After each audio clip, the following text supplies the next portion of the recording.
Vera, muchas gracias por esta información. 9 de la mañana, 18 minutos.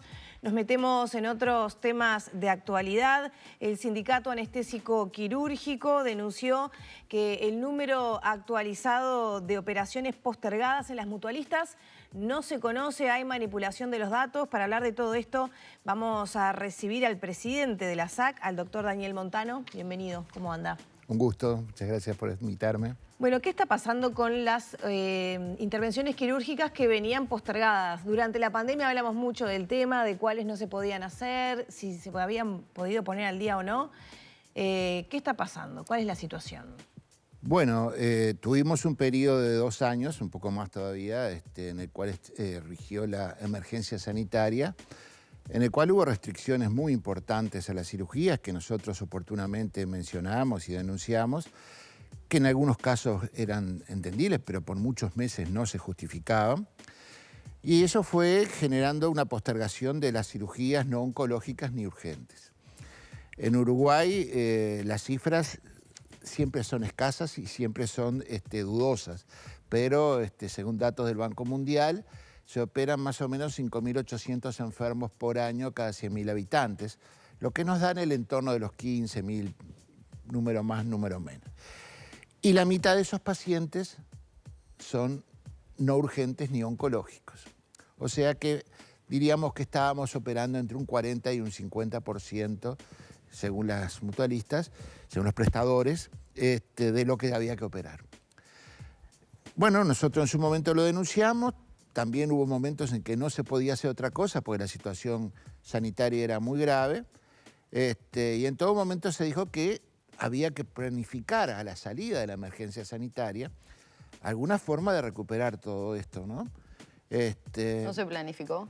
Bueno, hace un año que se levantó justo ayer estábamos revisando que en abril del año pasado se levantó la emergencia sanitaria y no ha habido una política clara a nivel central, a nivel país, para recuperar todo esto. O sea, se dejó liberado los prestadores que cada uno manejara sus situaciones como creyera más conveniente. ¿Cuál es la realidad? Me imagino que todo es muy diferente, ¿no? En cada uno de los centros de salud, sí, las mutualistas, pero ¿cuál es la media? ¿Qué se podría decir? Y se podría decir que estamos operando más o menos como antes de la pandemia.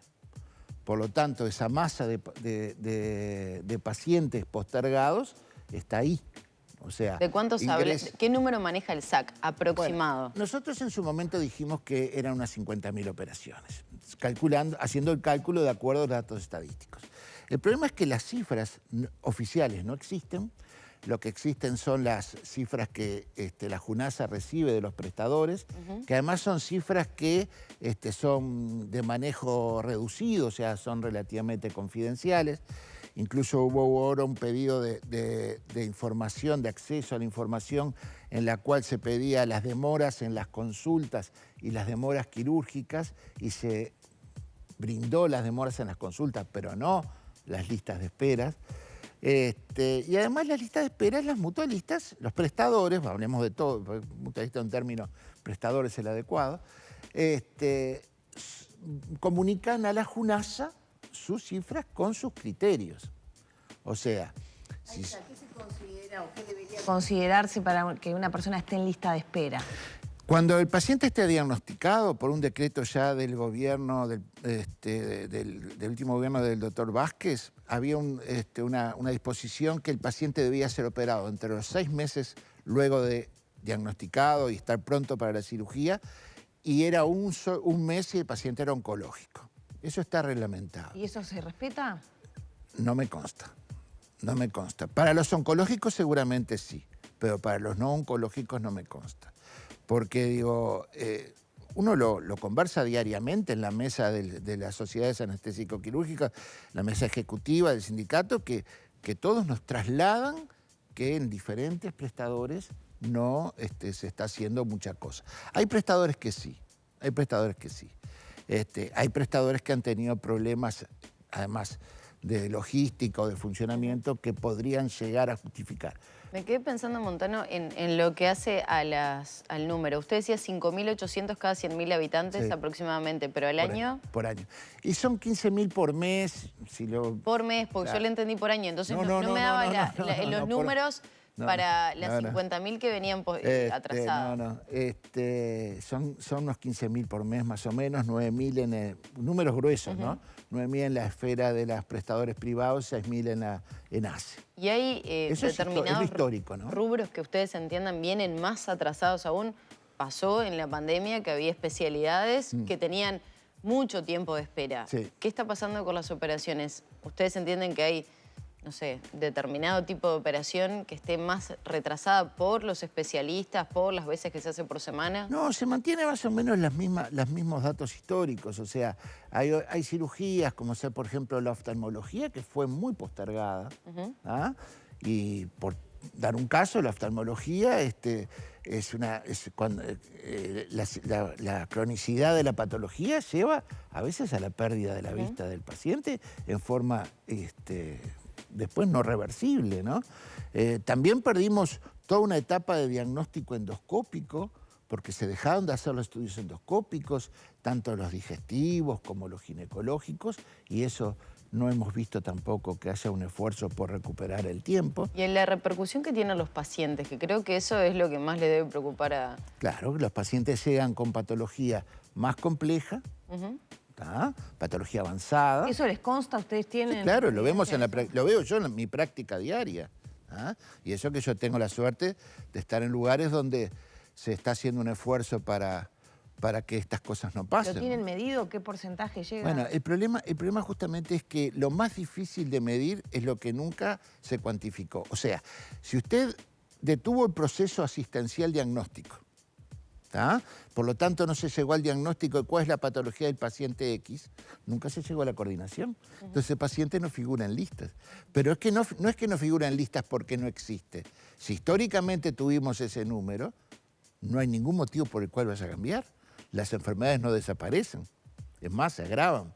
Entonces, frenamos el proceso diagnóstico en muchos casos, cayeron todos los programas de screening, o sea, de diagnóstico precoz, en mama, en patología digestiva, en próstata, por decir las más, en patología ginecológica, por decir las que tienen más impacto. Entonces, esos pacientes no llegaron al diagnóstico. Al no llegar al diagnóstico, no llegaron al especialista y por lo tanto no se pudieron coordinar. Entonces, no está en la lista. No está en la lista, pero hay que revisar el proceso asistencial. O sea que las listas que tiene la JUNASA no reflejan la realidad. Y además la JUNASA tiene que hacer fe que la información que recibe es correcta. ¿Están mintiendo los prestadores? Bueno, a veces no decir la verdad no se interpreta como una mentira. A ver, pero para poner un ejemplo. Bueno, por ejemplo. Miento, nosotros fuimos hice con esta 9.000, pero en realidad hice 7.500 y hay 1.500 manipulo los datos. Los datos de las cirugías que se hacen son una realidad, eso no se puede cambiar. ¿De cuántas se deberían haber hecho? Bueno, ese es un cálculo que tenemos que basarnos con números históricos. No podemos saber. O sea, hay una serie de cirugías ahí que no se hicieron en todos esos meses. ¿Y dónde están esas cirugías? Ahora, ¿a qué le adjudican este retraso? ¿A cuestiones económicas? ¿A cuestiones de falta de voluntad? Porque mientras funcione bueno, se va viendo sobre la marcha. ¿Qué han detectado ustedes? En momentos de crisis siempre hay alguien que estudia la situación y busca la forma de salir lo más airoso posible. ¿La crisis qué sería? ¿La pandemia o crisis económica de las mutualistas? La pandemia. Yo lo que le puedo asegurar es que había muchos prestadores que antes de la pandemia estaban en déficit y que salieron de la pandemia todos con superávit.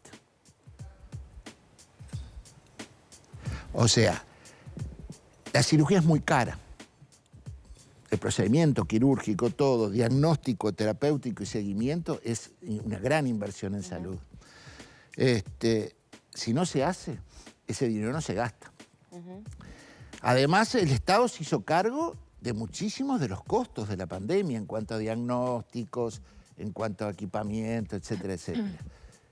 Entonces, ese dinero que no se utilizó sirvió para mejorar los déficits de muchas instituciones. Doctor, ya nos quedan poquitos minutos porque además tenemos que ir a la playa de la Graciada, que está el acto oficial, pero ¿qué pasa con el rol de la JUNASA, que es el órgano que rige todo esto y que debería en realidad estar apuntando, bueno, estas inconsistencias que usted menciona? Justo ahora cambió la autoridad, todavía no nos hemos reunido con las nuevas autoridades, pero yo me reuní varias veces con el contador Yagoda, siempre estuvo muy dispuesto y la solución que nos brindaba era que nosotros viníamos con denuncias puntuales de casos que conociéramos que estas cosas pasaban.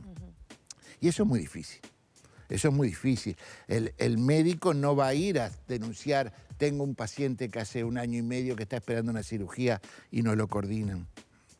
Tiene que haber otros mecanismos. Y esos mecanismos requieren todo un cuerpo inspectivo que es muy difícil de montar para todo el país, ¿no? ¿Qué pasa con ACE?